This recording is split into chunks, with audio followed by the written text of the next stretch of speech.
Hola a todos. En este espacio vamos a hablar de Derecho Civil Internacional. Nosotros somos estudiantes de noveno semestre de la Universidad Simón Bolívar con sede en Cúcuta y estamos guiados por la docente Claudia Villamarín Martínez. Vamos a hablar de una manera clara y sencilla sobre el Derecho Civil Internacional. Bienvenidos. Derecho Civil Internacional, personas físicas, el Estado y la capacidad de las personas. El Estado se compone de un conjunto de calidades jurídicas que constituyen la individualidad jurídica. Está integrado por una serie de hechos, tales como nacimiento, matrimonio, divorcio, etc. La capacidad de la actitud de una persona para ser sujeto de derechos es de goce o de disfrute y se refiere a la condición de las personas y de ejercicio o de obrar, que versa sobre la facultad de ejercer los derechos sin ministerio de otra persona. El Estado civil genera derechos y obligaciones, influye en la capacidad de las personas y da origen al parentesco. El segundo punto habla del Estado y la capacidad en los tratados internacionales. Tratado sobre Derecho Internacional Privado entre Colombia y Ecuador. En su artículo segundo preceptúa: el Estado y capacidad se juzgarán por su ley nacional, aunque se trate de actos ejecutados o de bienes existentes en otro país. El segundo tratado de Derecho Civil Internacional es el de Montevideo, 1889-1939. El de 1889, en su artículo primero dice: la capacidad de las personas se rige por las leyes de su domicilio. El segundo punto preceptúa: el cambio de domicilio no altera la capacidad adquirida por emancipación, mayor de edad o habilitación judicial. Y el tercer artículo expresa: el Estado, en el carácter de la persona jurídica, tiene capacidad para adquirir derechos y contraer obligaciones en el territorio de otro Estado, de conformidad a las leyes de este último. El Tratado de 1939, en su artículo primero dice: la existencia, el Estado y la capacidad de las personas físicas se rigen por la ley de su domicilio. No se reconocerá incapacidad de carácter penal, ni tampoco por razones de religión, raza, nacionalidad u opinión. El segundo expresa: el cambio de domicilio no restringe la capacidad adquirida. Y el tercero: los estados y las demás personas jurídicas de derecho público extranjeras podrán ejercer su capacidad en el territorio de otro estado de conformidad con las leyes de este último. El tercer punto habla del Código Bustamante. En su artículo 27 establece: la capacidad de las personas individuales se rigen por su ley personal, salvo las restricciones establecidas para su ejercicio por este código o por el derecho local. Ese mismo código se refiere en materia de contratos con las siguientes reglas: a la aplicación de la ley editorial en cuanto al orden público internacional y vicios del consentimiento. La capacidad se rige por la ley personal de cada contratante. La aplicación simultánea de la ley del lugar del contrato y de la ejecución a la necesidad de otorgar escritura o documento público para la eficacia de determinados convenios y a la de hacerlos constar por escrito. Las disposiciones de nulidad de los contratos se sujetan a la ley de que dependa la causa de la nulidad. Y por último, la interpretación de los contratos debe efectuarse de acuerdo con la ley que los rija. Soluciones conflictivas. Calificación lex personae. La capacidad será sometida al derecho de su domicilio, cualquiera que fuere el tribunal llamado a pronunciarse. La regulación personal admite la lex domicilii y la lex patriae. Calificación lex fori. La capacidad jurídica de obrar es sometida a la lex fori. Recae sobre la jurisdicción del juez donde se inició la reclamación. Calificación lex causae.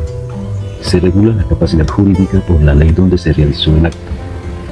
Soluciones que rigen la capacidad por una única ley. Calificación lex causae. La capacidad del ejercicio contractual se regula por la lex causae. El derecho anglosajón acepta esta, pero para lo referente a inmuebles aplica la res citae y el derecho de familia la ley domicilio. Calificación lex loci-acti. Someten la capacidad a la ley del lugar donde la persona actúa. Se adoptó en los tratados de Montevideo y en la Convención de Panamá de 1975. Calificación lex personae. Esta conexión admite distintas variantes. Las principales son la de nacionalidad y la de domicilio. Hoy, en la mayoría de las legislaciones y en la doctrina prevalece la solución de domicilio. Como alternativa a las soluciones domiciliarias y lex loci-acti está la de favor negoti, que asegura la validez del negocio, y esta solución favorece a su vez a las operaciones cambiarias y demás negocios al contado. El Tratado de Montevideo de 1889 se regula por la Lex Domicilii en la capacidad de goce y ejercicio. En cuanto a la hipoteca legal, beneficio de incapaces, se opta por la regulación entre la Lex Domicilii y la Rei Citae. La actitud para atestar se regula por la Lex Causae y la Lex Rei Citae. La capacidad. Estado y capacidad de las personas en Colombia. Colombia adopta la ley nacional, como lo establece el artículo 19 del Código Civil. Los colombianos residentes o domiciliados en país extranjero permanecerán sujetos a las disposiciones de este código y demás leyes nacionales que regulan los derechos y obligaciones civiles. Restrepo Hernández plantea el siguiente problema: si durante la pertenencia del colombiano en el extranjero se cambian el código o las leyes nacionales que regulan los derechos y obligaciones, el colombiano quedará sujeto a la nueva ley. Según el tenor literal no, y según el espíritu tampoco, porque las leyes solo obligan en virtud de su promulgación, que únicamente se surte en territorio nacional. Restrepo Hernández explica así el artículo 19. El código distingue entre Estado y capacidad. No hay capacidad sin Estado, pero un Estado puede tener una u otra capacidad. Régimen de bienes. El estatus real, producto de la territorialidad, les concedió a veces más importancia a los bienes que a las personas, moderadamente. Algunos autores han tratado de establecer un territorialismo nacional. La territorialidad o estatus real se aplica al derecho inmobiliario, como lo expresa José Ramón de Orruet en Arregui, construyendo el territorio uno de los elementos integrales de todo Estado, base primordial de su riqueza. Se reconoce a su favor el exclusivo privilegio de dictar reglas sobre la prioridad en lo situado. Considerando a esto con un carácter marcadamente público, los bienes situados en un territorio no deben pertenecer a ajenos estados, ni la ley territorial puede ceder ante la aplicación de una extranjera. Régimen de bienes en derecho colombiano. El Código Civil, artículo 20.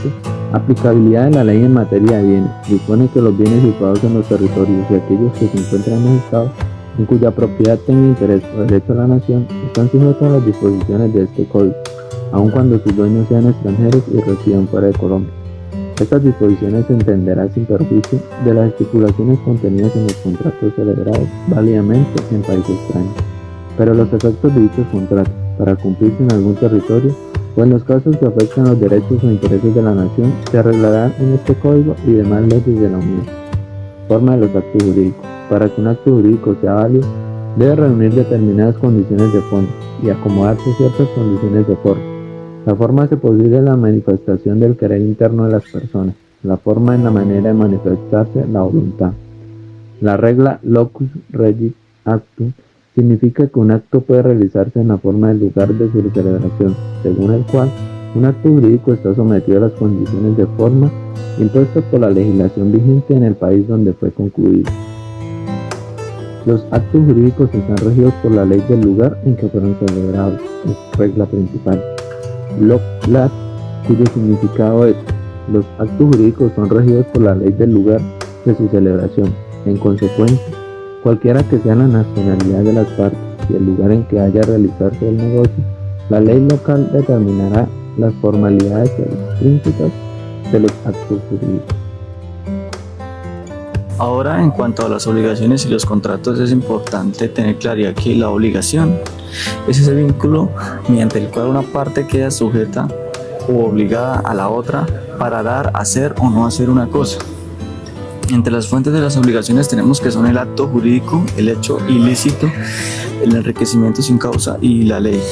Ahora, en cuanto al contrato, tenemos que es un acuerdo de voluntades para producir obligaciones.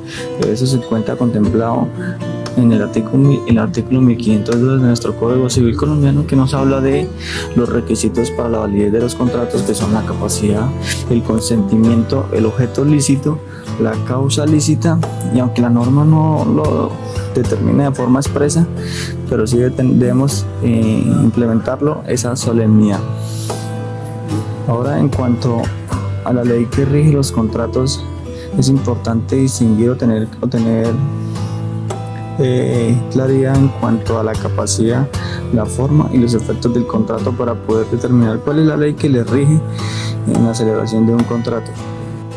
Es por eso que la capacidad determina que si el contratante es colombiano, es nacional y celebra un contrato en el exterior, pero que va a producir efectos en Colombia, se debe regir por la ley colombiana.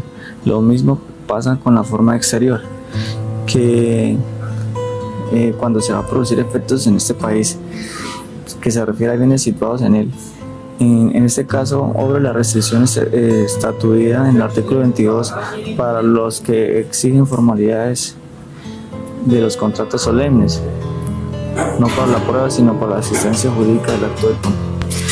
Ahora, en cuanto a la unificación del derecho internacional privado en materia de obligaciones y de los contratos de manera general, pues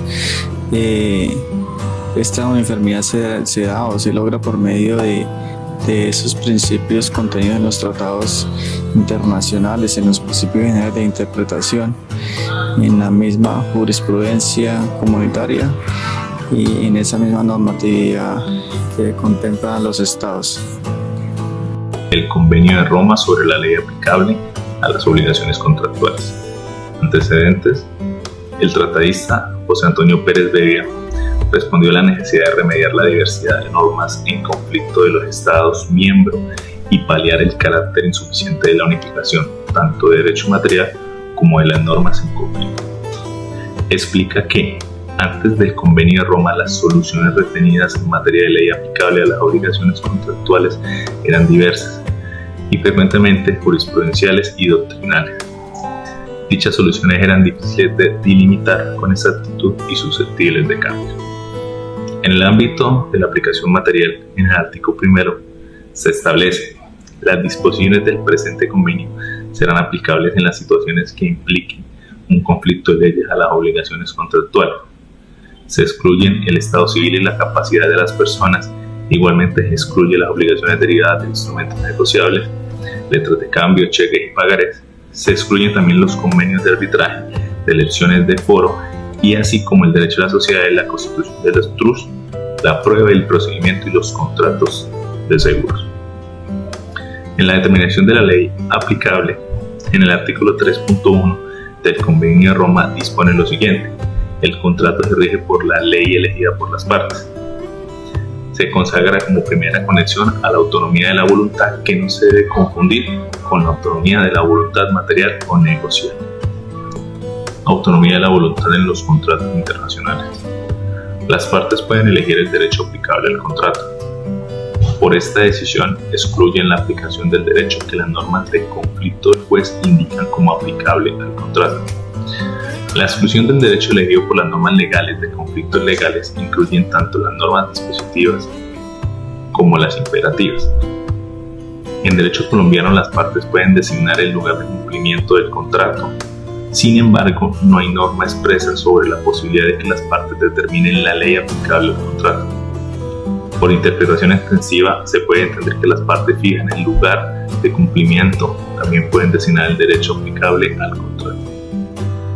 Lex Lawsuit Solution. Según el autor Savini, este autor analiza estos aspectos. Primero, lugar donde está el asiento de la obligación.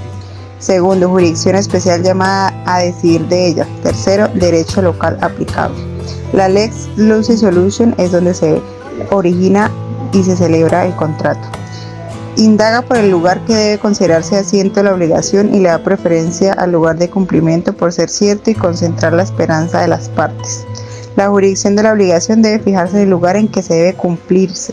La determinación del lugar de ejecución puede resultar de la voluntad expresa de las partes. Ahora bien, si las partes no han determinado el lugar del cumplimiento, hay que buscar su voluntad tácita, que puede surgir de circunstancias accidentales. También Savini enuncia varias reglas aplicables para buscar el lugar de ejecución. Según este autor, el derecho local se aplica. Primero, cuando hay lugar fijado para el cumplimiento de la obligación en el lugar del cumplimiento. Segundo, cuando la obligación se refiere a una gestión de negocios emprendida por el deudor en el lugar donde está el asiento permanente de la gestión. Tercero, cuando la obligación es el resultado de un acto particular verificado por el deudor en su domicilio, en el lugar donde el acto ha sido realizado, de suerte que un cambio ulterior de domicilio no tiene aquí ninguna influencia. Cuarto, cuando la obligación es consecuencia de un acto particular realizado por el deudor fuera de su domicilio, en el lugar que según las circunstancias debe ser también el de la ejecución. El Tratado de Montevideo. Este dispone que la ley del lugar donde los contratos deben cumplirse rige su existencia, naturaleza, validez, efectos, consecuencias, ejecución y en general todo cuanto concierne a los contratos por cualquier aspecto que sea. Esta misma ley decide si es necesario que se hagan por escrito y la calidad del documento correspondiente. En cuanto a las soluciones recogidas en el Reglamento 44 del 2001, en el caso específico de las obligaciones contractuales en general, la inexistencia de un fuero exclusivo en materia contractual determina la referencia a los fueros generales previstos en el reglamento. El artículo 24 recoge el fuero de sumisión tácita y el artículo 23 incorpora el fuero de sumisión expresa. Además, el artículo 2 del reglamento incorpora el fuero general del domicilio del demandado en la Unión Europea. Estos fueros se combinan con el fuero especial previsto en el artículo 5.1 del reglamento, que atribuye al tribunal, entre comillas, del lugar en que hubiere sido o debiere ser cumplida la obligación que sirviere de base a la demanda. El fuero previsto en su apartado 1 se aplicará únicamente cuando el demandado que se encuentre domiciliado en un Estado miembro pretenda ser llevado ante los tribunales de otro Estado miembro. Legislación colombiana. La doctrina, como hemos visto, ha establecido varias soluciones. La primera, la ley del lugar donde se inicia el proceso. La segunda, la ley del lugar donde se crea el vínculo de la obligación. Tercero, la ley de la ejecución del contrato. Cuarto, la ley personal del deudor. Y quinto, la ley de la autonomía de la voluntad. La ley colombiana establece que la forma de los contratos se rigen por la ley del lugar donde se celebran. Se aceptan la validez de los contratos celebrados en el exterior, pero los efectos de dichos contratos, esto es la obligación que nacen del vínculo obligatorio, se rige por la ley del lugar donde se produzcan. Si la ley humana exige forma solemne y el contrato se refiere a bienes situados en Colombia, hay que observar la forma establecida en la ley colombiana, lo que significa que el contrato deberá celebrar en el consulado de Colombia, en el exterior. En cuanto a los contratos mercantiles, se rige en el artículo 869 del Código de Comercio y afirma la ejecución de los contratos celebrados en el exterior que deben cumplirse en el país se regirá por la ley colombiana. Y ahora para hablar sobre obligaciones extracontractuales, para determinar el derecho aplicable a los hechos ilícitos, existen sistemas tradicionales como lo son Lex Loci y Lex Fori. El primer principio nace de la doctrina estatutaria, en la cual es predominante y encabezada por Savigny, y a favor de esta tesis se argumenta lo siguiente: la existencia de un vínculo natural entre el hecho ilícito y el lugar de ocurrencia es donde se trata de transformar un hecho puro y simple en hecho jurídico, y solo tiene interés el soberano del país en donde ocurrió el hecho. La siguiente es la ley del lugar de comisión del ilícito como única regla accesible a los interesados para proceder a la reclamación por el daño sufrido en cada caso. Se indemniza directamente a la ley y no a la voluntad del obligado. En cuanto a las normas de responsabilidad por el hecho ilícito, se fijan ciertos modelos de conducta para saber qué es lo que se puede y no se puede hacer.